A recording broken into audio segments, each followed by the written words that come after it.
cleanliness for work in the hydraulic system is written in capital letters. Before opening the hydraulic system, the area around the opening is to be cleaned thoroughly. Even the smallest dirt particles can lead to malfunctions and a failure of the hydraulic steering system. Raise the vehicle with a lift, so that the wheels are off the ground and that during the bleeding process the wheels can be turned without any resistance. Read the instructions of the new steering pump or steering gear or in the VIS as to which of the 3 sorts of fluids you must use for the filling of the hydraulic system. This depends on the vehicle type. In our case, the vehicle is type 204. The given number stands for hydraulic fluid B, the fluid with pentasyn.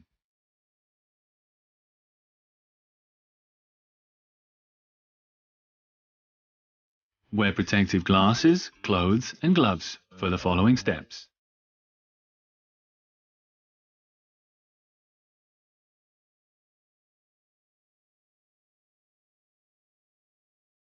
With the filling of the balance containers, it is important that you observe the fluid level constantly and continuously refill until the fluid level remains consistent.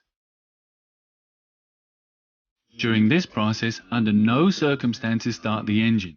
Otherwise, the danger is that air gets into the hydraulic system, which would be very difficult to remove again.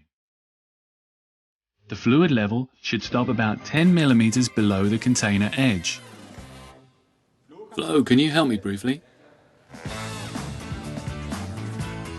Proceed with the bleeding. This requires 2 people. While Flo turns the steering wheel slowly from one side to the other, at the same time his colleague must refill the balance container and keep an eye on the bubbles that form. The turning of the steering system should be repeated up to about 30 times until no more bubbles are to be ascertained. Stop steering please, Flo, and start the engine. Let the engine run for about a minute without moving the steering wheel. Meanwhile, the fluid is well shaken by the pump and possible air can escape. Observe the fluid level at all times and refill when necessary.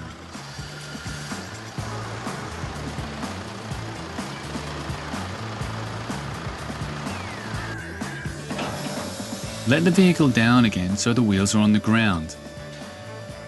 Turn the steering wheel again from side to side about 10 times. Now with the resistance of the wheel on the ground, the pressure in the system is at its greatest. The fluid is thereby pressed optimally by the system and the air bubbles can escape. Should the fluid level not remain steady and the air bubbles still form, then repeat the process.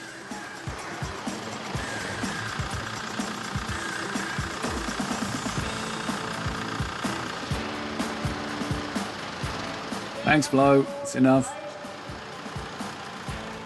Check the fluid level and add if necessary. Wipe the dipstick with a cloth free of fluff and close the balance container with the locking lid. The lid must be closed all the way. Take off the locking lid once again and check the fluid level on the dipstick. Hold the dipstick vertically to avoid inaccuracies. The fluid level should be always set on maximum according to the temperature. Therefore, you avoid fluid levels sinking at low temperatures under the minimum level and air getting into the steering pump.